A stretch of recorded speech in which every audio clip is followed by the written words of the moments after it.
제가 오늘 북텔링 주제로 할 책은요, 여기 폴리메스라고 하는 책입니다. 이 책이, 스테디셀러로서 지금 서점에서도 많은 사람들이 꾸준히 읽히는 책 중에 하나거든요. 이 책의 부제는요, 여기 보시다시피 다재다능함의 시대, 한우물만 파는 전문가 시대는 이제 끝났다라는 부제를 가지고 있습니다. 자, 이 저자는 이제 와카스 아메드라고 하는 저자인데요. 우리가 폴리메스다 그러면은 이제 뒤에도 살펴보겠지만 그 다빈치를 이야기를 해요. 그 레오나르도 다빈치 다들 아시죠? 그러니까 다양한 거에 전문가 기질을 보이는 분인데 이 사람도 이제 떠오르는 청년 다빈치다라고 할 정도로 다양한 분야에서 활동을 하고 있거든요. 그래서 이제 대표적인 게 예술 감독이면서 외교 분야의 기자이면서 발행인이고 또 공부는 국제관계 학위를 가지고 있으면서 신경과학을 공부한 그런 사람이에요. 그리고 다빈치 네트워크의 창립자이기도 해요. 이 친구도 사실은 크게 보면 이제 폴리메스다 이렇게 볼 수 있는데요. 이제 폴리라는 게 3 이상을 뜻하거든요. 그래서 여기에 보시면 폴리메스는 이제 그 영어 사전에 찾아봐도 박학다식한 사람을 뜻해요. 근데 여기 이 책에서는 그냥 많은 분야의 어떤 지식만 있는 그런 사람이 아니고 성공적인 경력을 쌓은 전문가를 이야기를 해요. 그것도 3개 이상의 분야에서. 성공적인 경력이라고 하면은 뭐 그냥 남들이 보기에 잘한다 이런 게 아니고요. 그러니까 인정할 만한 실질적인 결과물이나 학위라든지 어떤 자격증 같은 이런 것들이 정말 있는 그런 전문가들을 뜻한다고 보시면 됩니다. 그래서 우리가 생각하는 뭐 투잡 쓰리잡 직업을 뭐 이렇게 두세 개를 갖고 있는 사람이 폴리메스인가 그 차원을 뛰어넘는다는 거고요. 자, 대표적인 폴리메스들 제가 몇 사람 살펴볼게요. 아리스토텔레스가 있죠. 그러니까 플라톤의 제자로서 상당히 그리스 철학을 그 마지막에 집대성했다고 하는 철학자인데 우리가 알기에는 그냥 철학자 이렇게만 알고 있지만 사실은 천문학자기도 하고요. 이름 있는 정치가기도 하고 물리학자면서 예술가기도 하고요. 동물학자, 식물학자기도 해요. 참 어떻게 보면 말도 안 되죠. 하나도 잘하기 힘든 세상에 이런 다양한 곳에서 전문가적인 기질을 발휘를 했다는 거야. 자, 아까 말씀드린 레오나르도 다빈치. 중세의 가장 대표적인 폴리메스인데요. 화가 다 알고 계시죠. 그러면서 공학자, 지금의 이제 그 프로펠러가 달린 그 헬리콥터를 처음으로 뭐 그려냈다고 할 정도로, 그 다음에 건축가면서 철학자면서 여기 뜬금없이 또 드라마 작가가 나와요. 자, 그 다음에 지도 제작자기도 하고 인체도를 이렇게 만든 해부학자기도 하고요. 박물학자기도 해요. 그래서 엄청난 능력을 소유하고 있죠. 우리나라에서는 대표적인 인물이 정약용. 사실은 이제 유배를 많이 갔기 때문에 어떤 정치적으로 우리가 큰 어떤 획을 긋지는 못했어요. 자, 그런데 암행어사면서 뭐 조선시대가 다 그렇죠. 문인이라면은 시인이고, 정치인이고, 경제인이고, 여러분도 아시다시피 근처에 수원성을 축조할 때 기중기를 만든 또 공학자기도 해요. 그 다음에 이제 유배가 있으면서 자기 주변에, 섬 주변에 동식물들을 보면서 그 물고기에 관련된 책도 썼고요. 그렇게 쓴 책이 500권에 달한다고 할 정도니까 어마어마한 저술가기도 하죠. 참 대단한 인물들이 우리 역사에 보면 되게 많아요. 그 다음에 요한 볼프강 괴테라고 하는 우리가 이제 일반적으로 알고 있으면 시인이면서 약간 소설가 정도? 사실 저도 그렇게 알고 있었거든요. 자, 그런데 변호사면서 철학자, 생물학, 식물학, 물리학, 화가로서도 당당히 활동했던 그런 사람이에요. 다양한 분야에서 전문가로 활동을 했다는 거예요. 전문가. 이 위에도요, 너무나 많아요. 아이작 뉴턴도 마찬가지고요. 그다음에 벤저민 프랭클린. 여러분들 웬만하면 다 아시죠. 미국의 기초를 다졌다고 하는. 그다음에 토머스 에디슨도 보면 발명가다 이렇게 보지만 현재 이제 GM을 만들었던 경영자기도 하고요. 화학, 물리학, 공학자로서도 뛰어난 기질을 보였고요. 이제 최근에 우리가 알고 있는 스티브 잡스, 애플의 창업자 아니야 그러지만 사실 애니메이션도 그렇고요. 우리가 쓰고 있는 폰트를 많이 개발한 개발자기도 하고 디자인, 그 다음에 공학자죠, 당연히. 그리고 경영, 그 다음에 회계까지도 모든 거에다 본인이 직접 나서서 했던 다양한 곳에 전문가 기질을 발휘했던 경영자기도 해요. 그래서 우리나라에서도 이런 폴리메스가 이제 세종대왕, 장영실, 뭐 이렇게 정조대왕 이런 분들이 뭐 한 분야만 치우치지 않고 다양한 분야에서 활동을 했던 분들인데 여러분들이 이렇게 보시면은 공통점들이 거의 궁궐안에서 생활을 했던 분들이고 주로 이제 서양인에서 많이 나타나고 거의 다 남자라는 거의 이제 공통점이 비슷하게 나타나요. 자, 근데 그거는 이런 분들이 기록에 우리에게 지금까지 남아 있기 때문에 그 다음에 이제 남자 중심의 기록을 갖고 있기 때문에 그런 거고요. 사실은 이거를 확장시켜 보면 아랍이나 동양에서도 다양하게 존재했고 그 다음에 여성과 노동자에서도 상당히 많이 존재를 했어요. 근데 우리는 이제 서양의 유명 인사 위주로 기억을 하고 있는 거죠. 자, 이 얘기를 제가 왜 말씀드리냐면, 지금까지 얘기 들어보니까 역사적으로 대단한 인물들이나 이런 거 해내는 거지라고 하지만, 사실 여러분들 주변에서도요, 알게 모르게 이 폴리메스 기질을 갖고 있는 분들이 대단히 많으세요. 자, 그러면, 전문가를 지금 키워야 되고, 전문가가 인정받는 이런 시대에, 갑자기 무슨 중세, 근대 이전에 사람들을 쭉 나열해 놓고, 갑자기 왜 폴리메스를 이야기하느냐. 지금 이 시대에 이런 폴리메스란 사람들이 과연 통할 것이냐. 이제 이런 부분들이거든요. 자, 그런데 이 저자는 이 전문화 시대는 이제 끝나가고 있다라고 이야기를 해요. 자, 그 부분에서 여러분들이 얼마나 공감을 하실지 모르겠어요. 자, 우리가 지금 살고 있는 이 사회는 이제 초전문화 시대로 지금 이미 진입을 했어요. 근데 이 전문화 시대가 어디에서 출발을 했냐면 그 증기기관이 발명되면서 이제 산업화가 됐죠. 그러다 보니까 분업으로 생산성을 극대화하는 그런 시대를 지났어요. 그러다 보니까 어떤 특정 분야에서 전문가들을 모아서 기업 경영을 해야 되고 그럼 전문가들을 키워내기 위해서 교육도 거기에 맞추는 그런 시대가 있었어요.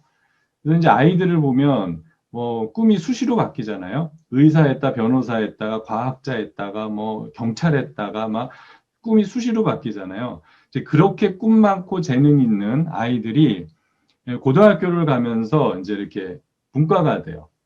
그래서 어느 하나를 선택해야만 되는 상황이 벌어지죠. 저도 개인적으로는 원래 그 인문계가 나왔어요. 적성검사에. 자, 그런데 왠지 공학을 가야 될 것 같아서 공학을 선택을 했죠. 지금 돌이켜보니까 저는 인문계가 맞았던 것 같아요. 그러니까 이때 다 할 수가 없는 거야. 그러니까 어떤 하나를 선택을 해야 돼요. 그러다 보니까 공대를 갔어야 되고, 공대를 나왔으니까 기계 쪽에 일을 했어야 되고, 그게 이제 전문화된 이제 직업이 돼야 되고, 그렇게 해서 우리는 평생을 거기에 맞춰서 살아야 되는 거죠. 자, 그런데 지금까지는요, 이렇게 해서 사는데 큰 문제가 없었어요.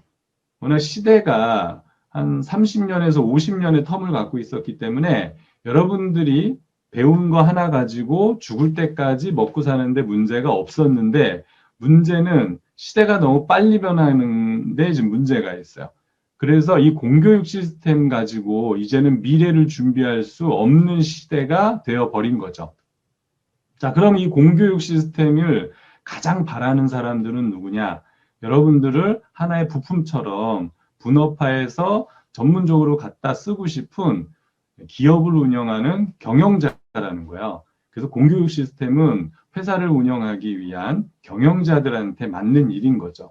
근데 이런 말들이 사실 지금 처음 나온 얘기는 아니거든요.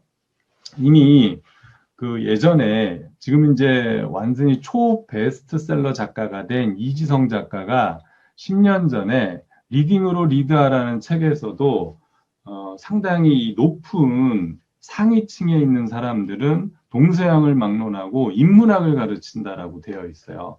그래서 고대 철학서부터 예술, 그 그 다음에 인간에 관련된 것, 심리학 이런 것들을 책을 읽히고 개인 선생님을 써서 집안에서 홈스쿨링을 하면서 완전히 그 공교육과는 다른 교육을 시킨다고 해서 센세이션을 불러일으킨 적이 있어요. 자, 지금 우리 사회에서 가장 유명하다, 영향력이 있다 그러면 이 사람을 꼽을 수가 있어요. 그 호모 사피엔스, 뭐 초예측, 뭐 이런 책들을 쓴 유발 하랄이라는 분이 계시는데 이분도 지금 미래를 어떻게 예측하냐면 19세기에는 노동자 계급이 생겼다. 하지만 미래에는 이제 쓸모없는 계급들이 계속 생겨날 것이다. 라고 예측을 하고 있어요. 여기 보면 이제 앤더스 샌드버그라는 교수도 이제 교육기관은 산업화에나 어울릴 법한 것이다. 앞으로 이제 기계는 더 저렴해질 것이고, 이제 인간은 더 복잡하고 기존 범주에서 규정하기 힘든, 규정할 수 없는 그러한 것들을 처리하는 인재를 우리는 이제 교육을 해야 된다는 거야. 그렇기 때문에 과연 그런 인재가 폴리메스라는 거죠. 자, 그래서 제가 두 가지 하나 이렇게 내어봤어요. 코알라와 너구리. 앞으로 만약에 50년, 100년이 지나면 이 두 종 중에 어떤 종이 과연 살아남을 것이냐. 코알라는 어디에만 살아요? 주로 호주에만 살죠. 그죠? 그러니까 어떤 특정 지역의 특정 환경에 적응되어 있는 동물이에요. 자, 그런데 너구리는 전 세계 어디에도 있지만 먹는 종이요 상당히 다양해요. 자, 그럼 100년 후에 만약에 지구의 환경이 조금이라도 바뀌었을 때 과연 너구리가 살아남을 것이냐, 코알라가 살아남을 것이냐. 여러분들 답을 제가 말씀드리지 않아도 답을 아시겠죠? 자, 그래서 전문가들은 코알라와 같다는 거예요. 지금 현 시대에 맞춰서 전문가, 그죠? 그렇기 때문에 조금만 환경이 바뀌면 그냥 바로 도태될 수 있는 직종이 지금의 전문가 집단이라는 거고요. 그걸 도태시키는 데 있어서 AI, 인공지능이 그것들을 해낼 거라는 거죠. 그래서 빠른 속도로 전문직 종사자들은 앞으로 대체될 것이다. 여러분들 많이 배우셨잖아요.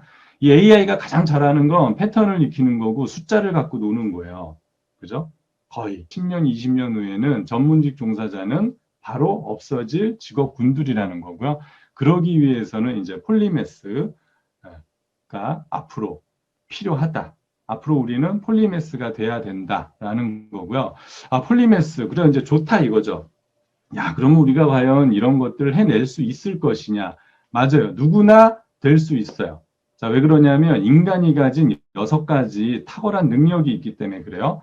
자, 6가지가 뭐냐면 개성과 호기심, 지능, 다재다능함, 창의성, 통합이요.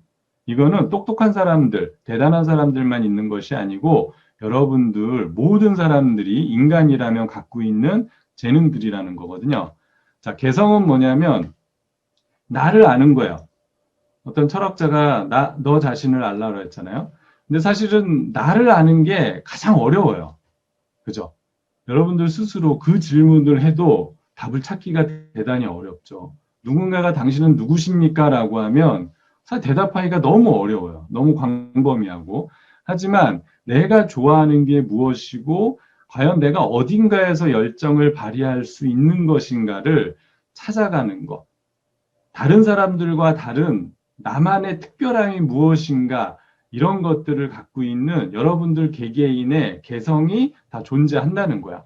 자, 그래서 여러분들의 개성을 찾아 나가시는데 그냥은 찾을 수가 없잖아요. 그러니까 여러분들이 끊임없이 무언가 경험하고 도전하고 실패하는 속에서 여러분들을 스스로 평가하면서 여러분들의 자아를 찾아가는 거죠.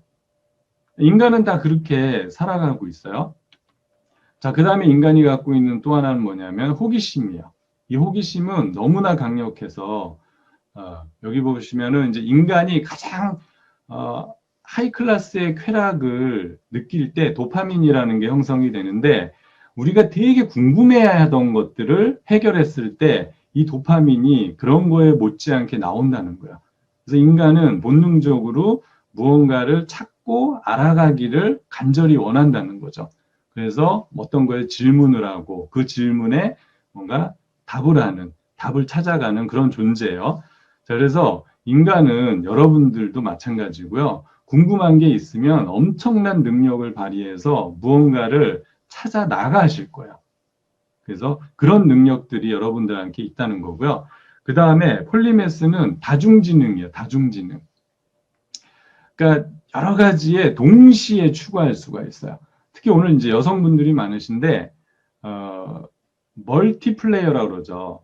여성들은 원래 수렵 채집서부터 여성들은 동시에 다양한 것들을 한꺼번에 처리할 수 있는 능력을 이미 갖추고 계세요.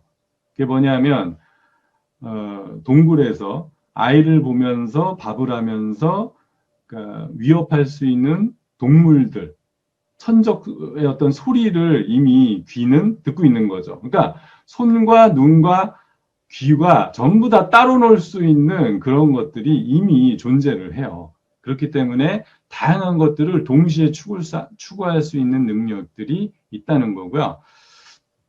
그게 이제 다재다능성인데, 지능은 뭐냐면 우리가 보통 IQ라고 하는 것들 있잖아요. 그런 것들 여러분 예전에 평가할 때 한번 잘 생각해 보세요. 거의 패턴을 얼마나 빨리 짧은 시간 안에 찾아내느냐 게임이거든요. 근데 그거는 AI가 더 잘할 수 있는 부분들이기 때문에 우리가 얘기하는 지능은 여기서 보면 사회적 지능과 정서 지능이에요. 어떤 감정 상태, 사회적인 어떤 관계들 이런 것들에서 얼마나 빨리 상대의 눈빛과 어떤 태도만 가지고서도 상대를 파악할 수 있느냐. 사실 이런 것들은 AI가 한 번에 알아내기가 되게 어려운 부분들이거든요. 자, 그런데 이런 부분들을 우리가 어떻게 보면 센스라고도 이야기하는데 이런 것들은 누구나 갖고 계시거든요. 왜 저 사람에 대해서 그렇게 생각해? 라 그러면 이유는 몰라요.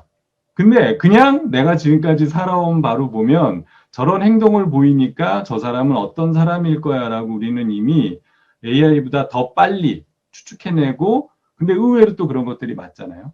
네, 그런 존재라는 거고요. 그 다음에 아까 얘기했던 이제 다재다능성인데 그러다 우리가 어떤 일을 한 분야에 깊게 파고 들어가면 여기 보면 수학 체감의 법칙이 나와요. 뭐냐면 금방 실증이 나지고요. 생산성이 어느 순간에 떨어지기 시작을 해요. 그래서 동시다발적으로 어떤 일을 처리해 나갈 때 그러니까 예를 들어서 공부를 해요. 공부하다가 어느 갑자기 공부의 능률이 정체를 보일 때가 찾아온다는 거예요. 인간은. 자, 그럴 때 내가 원하는 이제 남자 같으면 당구 치잖아요. 보통 당구를 친다 그러면 그쪽에 빠져들어서 거의 뭐 수준급으로 이제 하다 보면 그러고 나서 돌아오면 다시 공부의 능률을 끌어올릴 수 있다는 거죠. 그래서 인간은 오히려 한 분야를 깊게 파고 들어가는 것보다는 동시에 여러 개의 분야의 전문성처럼 깊게 파고 들어가는 거죠. 그래서 노벨상을 받은 수많은 사람들은요, 전문가 수준의 예술가기도 해요, 사실은 보면. 음악적으로든 미술적으로든. 그 사람들은 노벨상을 탈 정도로 능력을 발휘하지만 다른 분야에서도 취미 활동을 그 이상으로 해낸다는 거죠. 자, 그래서 말콤 글래드웰의 그 아웃라이어에 보시면은 1만 시간의 법칙이라는 법칙이 나와요. 그래서 이거를 우리나라 사람들의 근무 형태로 바꿔보면 5년 정도에 해당되는 시간인데 1만 시간 정도의 시간을 투자하면 전문가가 된다는 걸 의미하거든요. 자, 그렇게 따지면 우리가 평생 살아가면서 가질 수 있는 직업이 한 8개 정도가 나오고요. 27개 분야에서 뛰어난 역량을 발휘할 수 있는 시간이에요. 그러니까 여러분들이 최소한 다양한 것들을 동시에 추구하시면 이 정도의 능력을 누구나 발휘할 수가 있으시고요. 그 다음에 창의성이요. 누구나 창의성을 갖고 계세요. 자, 그런데 우리가 얘기하는 창의성은 아무것도 없는 데서 갑자기 어떤 영감이 떠올라서 무언가를 만들어낸다. 절대 그렇지 않다는 거예요. 창의성은 여기 이제 스티브 잡스 제가 표현을 했지만 연결하는 능력이라고 그랬어요. 그러니까 완전히 무에서 유를 창조하는 게 아니고 원래 있던 것들에 대해서 그 특징들을 잡아내서 결합하는 능력이거든요. 여러분들도 다 마찬가지세요. 그다음에 이제 통합은 뭐냐면 큰 그림이에요. 물러서서 전체 맥락을 가지고 세부적인 것들을 연결하고 그 의미를 파악해내는 그런 전인적인 사고를 하는 능력을 여러분들 누구나 갖고 계시다는 거예요. 자, 그러면 이런 폴리매스가 되기 위해서 우리가 어떤 부분을 이렇게 좀 전향을 해야 되느냐. 일단 여러분들이 다른 사회를 꿈꾸셔야 돼요. 다른 사회. 제가 읽은 책 중에 탁월한 재능은 어디에서 나오는가 이런 책이 있는데요. 거기에서 뭐라 그러냐면 탁월한 아이디어. 아이디어는 도시에서 나온다고 되어 있어요. 큰 도시에서.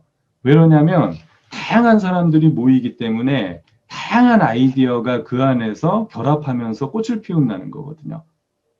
지금 우리가 인터넷에서 이렇게 만나고 있지만 도시. 그래서 여러분들이 보시면은 IT는 어디에서 발달하냐면 실리콘밸리. 모든 전 세계에서 내노라는 회사들은 다 실리콘밸리에 모이잖아요. 거기에서 다양한 아이디어들이 통합되면서 꽃을 피운다는 거야. 그리고 문명 세계도 보면 유럽과 아시아 문화권이 중첩이 되는 사막밖에 없는 도시에서도 왜냐면 의심을 하거든요. 내가 가진 전부가 아니구나. 그러면서 새로운 아이디어를 결합하면서 새로운 문명이 싹을 튼다는 거야. 서로 완전히 다른 세계의 사람들이 결합이 될 때 엄청난 아이디어가 나온다는 거야. 그래서 비슷한 사람들끼리 모여 있으면 다 비슷한 생각을 하기 때문에 아이디어가 별로 나오지 않는다는 거거든요. 자, 그래서 이런 것들을 이미 알고 있는 유럽에서는 그랜드 투어라고 해서 자녀들을 다양한 문화권에 보내서 몇 년 동안 체험을 통해서 결합시킬 수 있는 능력을 키우려고 했다는 거예요. 자, 그래서 여러분들도 지금 갖고 있는 사회 말고 또 다른 사회. 그래서 이게 어떻게 보면 여행이 여러분들한테 주는 축복이거든요. 그래서 다양한 사회들을 접해보는 거 해보셔야 되고요. 그 다음에 이제 다른 교육. 지금 여러분들이 받은 교육, 아이들을 시키는 교육이 아까 제가 말씀드렸죠. 미래를 준비할 수가 없어요. 그래서 앞으로는 여러분들이 새로운 교육 시스템을 도전을 하셔야 돼요. 그래서 이제는 독학이나 자기주도 학습을 통해서 기존에 없던 것들을 공부하는 습관을 가지셔야 되고, 그 다음에 또 다른 직업을 꿈꿔라. 사실 예전에 우리 여기 수렵체질인들조차도 하루 종일 먹고 사는 문제를 가지고 뛰진 않았는데, 현대 인간들은 먹고 사는 문제를 아침부터 저녁까지 오로지 여기에만 올인을 해요. 이거는 지극히 비정상적인 현대사회의 특징 중에 하나라는 거죠. 그래서 내가 직업의 자율성이 생겨야 되고 사회적으로 쓸모가 있어야 되고 나의 성장을 도모할 수 있어야 된다는 거예요. 직업이란. 그래서 이런 직업들을 여러분들이 꿈꾸셔야 되고 여기 이제 포트폴리오 노동자라고 이야기를 했지만 다양한 것들을 동시에 추구하셔야 돼요. 그래서 취미 활동이든 또 다른 완전히 다른 일들도 동시에 같이 보통 이제 직장인이라면 저녁에 다른 것들을 준비해야 된다는 거죠. 자, 그래서 이렇게 보시면은 이렇게 운동선수지만 뭐 사고를 당했거나 은퇴를 하고 나서 완전히 방송인으로 돌아선 사람들도 있죠. 지금 이렇게 연예 방송들을 보면 와, 저 운동선수가 저런 재능이 있어? 라고 할 정도로 그러면서도 또 책을 쓰기도 하고 개그맨이 뭐 MC도 하는데 그 개그맨이 갑자기 창업을 해서 식당 경영자가 됐는데 그 식당을 너무 잘 경영을 해서 또 책을 내서 베스트셀러 작가가 되기도 하고 막 이런 다양한 것들에서 지금은 능력을 발휘하는 시대에 있어요. 앞으로는 이제 그런 사람이 인정을 받을 건데 그런 사람들 중에 대표적인 이제 외국 사람 중에 스콧 애덤이라는 사람이 있는데 코미디언인데 이제 경영 컨설턴트까지 하고 있는 완전히 다른 분야죠. 하고 있는데 이 사람이 뭐라 그랬냐면 특정 분야에서 최고 1% 안에 들어간다 그러면은 거의 뭐 최고 중에 베스트 오브 베스트잖아요. 그렇게 되기에는 사실 너무나 힘들어요. 그런 사람을 우리가 보고 있기 때문에 야, 내가 지금 해서 과연 저 사람을 따라갈 수 있을까라고 해서 사실 우리를 주눅들게 하죠. 만약에 그렇게 되면 재정적인 보상, 안정, 기회를 충분히 얻을 수 있어요. 자, 그런데 누구나 그렇게 될 수 없다면 여기 보시면은요. 상위 10% 안에 드는 건 누구나 할 수 있어요. 그러면 여러분들은 다양한 여러분들이 하는 일에서 10% 안에 들어가시는 거야.